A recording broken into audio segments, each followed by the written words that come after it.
फूल बाजार में मिल रहा हो, जब तक कमल का पुष्प बाजार में मिले तब तक एक कमल का पुष्प सोमवार की सोमवार शंकर को चढ़ाना चालू कर दे। सोमवार को नहीं चढ़ाए तो प्रदोष को चढ़ा, पर शंकर की भक्ति कर। और कमल का फूल ना मिले तो कमल गट्टा पानी में डाल, उस पानी को शंकर पर चढ़ा, पर चढ़ा देख वो कमल के पुष्प का जल, कमल का जल या कमल गट्टे का जल शंकर पर आप प्रदोष की प्रदोष, सोमवार की सोमवार। नहीं आ रही ना लक्ष्मी, पैसा नहीं आ रहा, अब आपने सब दूर माथा टेक लिया, चढ़ाना चालू करो। एक कमल गट्टा पानी में डालो, उस पानी को शिव जी को चढ़ाओ, चढ़ाइए। मिल जाए कमल का फूल, जब तक मिल रहा है, अभी ठंडक में तो मिल ही जाता है, कमल का पुष्प मिले मंगवा लिया, चढ़ा दिया। सोमवार की सोमवार, नहीं तो प्रदोष की प्रदोष चढ़ाओ। 5-6 प्रदोष करके देखो। रोज आप अगर शमी के पत्ते को नहीं चढ़ा सकते, महीने में 1 बार या 2 बार शमी का पत्ता शंकर के ऊपर अवश्य समर्पित करना चाहिए। क्यों? शरीर में अगर कोई बड़ी बीमारी आने वाली होती है तो बाबा उस विष को समाप्त कर देते हैं, मात्र शमी का पत्ता समर्पित कर देते हैं। भले महीने में 2 बार चढ़ाओ, हफ्ते में 1 बार चढ़ाओ, तुम्हारा मन पड़े तो हफ्ते में 2 बार चढ़ाओ। ज्यादा बीमारी है, शमी का पत्ता एक शिव जी के शिवलिंग पर, और एक पत्ता जहां से पानी बहकर नीचे गिरता है ना, जलाधारी में से शिव जी पे जल चढ़ाया, ये शिवलिंग, इस पर जल चढ़ाया तो ये पानी बहकर नीचे आता है, तो जहां गिरता है एक पत्ता शिवलिंग के ऊपर और एक पत्ता जहां से जल नीचे गिरता है वहां। अगर ज्यादा बीमारी है और ऐसा लग रहा है कि डॉक्टर कह रहे हैं कि तबीयत ज्यादा खराब हो सकती है, जांचे जाएगी, ये होगा वो होगा, तो एक पत्ता शमी का ऊपर, एक पत्ता जलधारी जो बहकर नीचे आती है पर चढ़ाना। शमी का पत्र रोग मुक्ति के लिए जब चढ़ाया जाता है तो भगवान शंकर का अवधूतेश्वर महादेव का नाम लेकर चढ़ाया जाता है। कौन सा महादेव? जम के बोलो जरा। अवधूतेश्वर महादेव। गाय के दूध का घी बनाकर उसकी एक उंगली घी की अशोक सुंदरी वाली जगह पर लगाकर, जो व्यापार नहीं चलता हो, दुकान नहीं चलती हो, अशोक सुंदरी वाली जगह पर घृत लगाकर घर के दरवाजे पर या व्यापार के द्वार पर उस उंगली को लगा देना चाहिए। घृत पर होना गाय के घी का। जो प्रदोष आती है, मेरा बहुत ध्यान से सुनना भाई, जो अपनी जिंदगी से बहुत तंग आ गए हो, परेशान हो गए हो, कष्टमय जीवन जी रहे हो, बहुत दुखी हो गए हो, उनके लिए ये स्कंद पुराण का चरित्र फिर मिले ना मिले, आप प्रेम से सुनिए।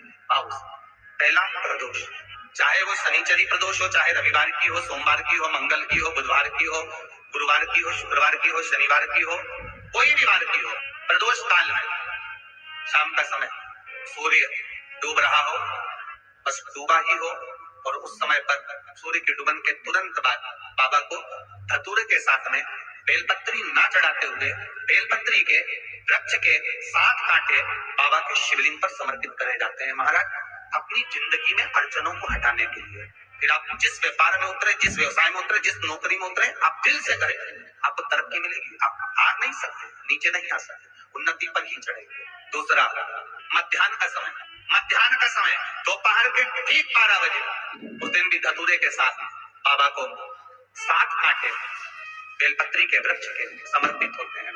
इसमें आप ये वाले जो कांटे हैं दोपहर 12 बजे वाले हैं, अगर कोई मदिरा पीने वाला हो, व्यसन में डूबने वाला हो, कोई जुआ खेलने वाला हो, कोई गलत वेश्यावृत्ति करने वाला या अपने मार्ग से विचलित कोई व्यक्ति है, उसके लिए भी ये कांटे बहुत काम आते हैं। रात्रि के समय पर, अर्थात शास्त्र अब घड़ी और पल का स्मरण करेंगे तो रात्रि के बजेंगे 10 से 12 बजे, 10 से 12 के बीच धतूरे के साथ बाबा को शूल समर्पित होता है। हमारी बाधाओं को, हमारी तकलीफों को, व्यापार व्यवसाय के लिए, नौकरी सर्विस के लिए, बहुत सारे एग्जाम में आप बैठ लिए, गवर्नमेंट एग्जाम के लिए बैठ लिए, नहीं हो रहा, ये 3 बार मेरे शंकर को बेलपत्री के वृक्ष के शूल समर्पित होते हैं, उसका आनंद। गणेश जी को दुर्वा चढ़ती है, आपको पहले भी बताया, प्रयास करना 3 गांठ की दुर्वा होना चाहिए, और उंगल कितना होना चाहिए? 12 उंगल की 3 गांठ की जो दुर्वा होती है वो सुखप्रद होती है। फिर निवेदन करूंगा, जिसको किडनी में प्रॉब्लम हो, लीवर में तकलीफ हो, डायलिसिस चल रहा हो, या शरीर में कोई ऐसा भारी रोग हो गया हो या चर्म से जुड़ा हुआ रोग हो गया हो तो उसके लिए कुएं के पास में या बावड़ी तालाब के नजदीक में जो सफेद दुर्वा होती है वो शंकर भगवान को और बालचंद्र को समर्पित कर कर सुबह सुबह खा लेने पर किडनी और लीवर की बीमारी ठीक होती चली जाती है। मान लो अगर किडनी के पास में कहीं पत्थरी भी आ गई तो वो भी उससे निकल जाती है। पर भगवान शंकर को धतूरा क्यों चढ़ाया जाता है? वो धतूरे का प्रमाण क्या कहता है? तो शिव महापुराण की कथा में रुद्र संहिता के अंतर्गत महाराज अगर आप पढ़ेंगे तो उसमें व्याख्यान वर्णन मिलेगा कि मनुष्य के जीवन में प्रतिदिन असत्य बोलने में आता है, उसके मुख से कई बार असत्य का संबोधन निकल जाता है, झूठ निकल जाता है, असत्य निकल जाता है। तो हमारे यहाँ शास्त्र कहता है सबसे पहला धतूरा भगवान शंकर को अगर किसी ने समर्पित करा था तो ब्रह्मदेव ने करा था। जिस समय भगवान ब्रह्मा का सिर कट चुका था, शिव जी उनको कहते हैं ब्रह्मदेव ये धतूरा आपने मुझे चढ़ाया है। और क्यों चढ़ाया? क्योंकि आपने असत्य बोला था, उस असत्य को नष्ट करने के लिए आपने मुझे धतूरा समर्पित करा। इसलिए हिंदू धर्म में नियम है, महीने भर में, 2 महीने में, 4 महीने में, 6 महीने में, साल भर में, 2 साल में, 1 साल में कम से कम एक धतूरा शंकर भगवान को समर्पित करना चाहिए। जिस दिन धतूरा समर्पित करो उसके पहले जितना समय निकला उसमें आपने अगर झूठ बोल भी दिया हो तो भगवान शंकर उसको नष्ट कर दे, इसलिए धतूरे का समर्पण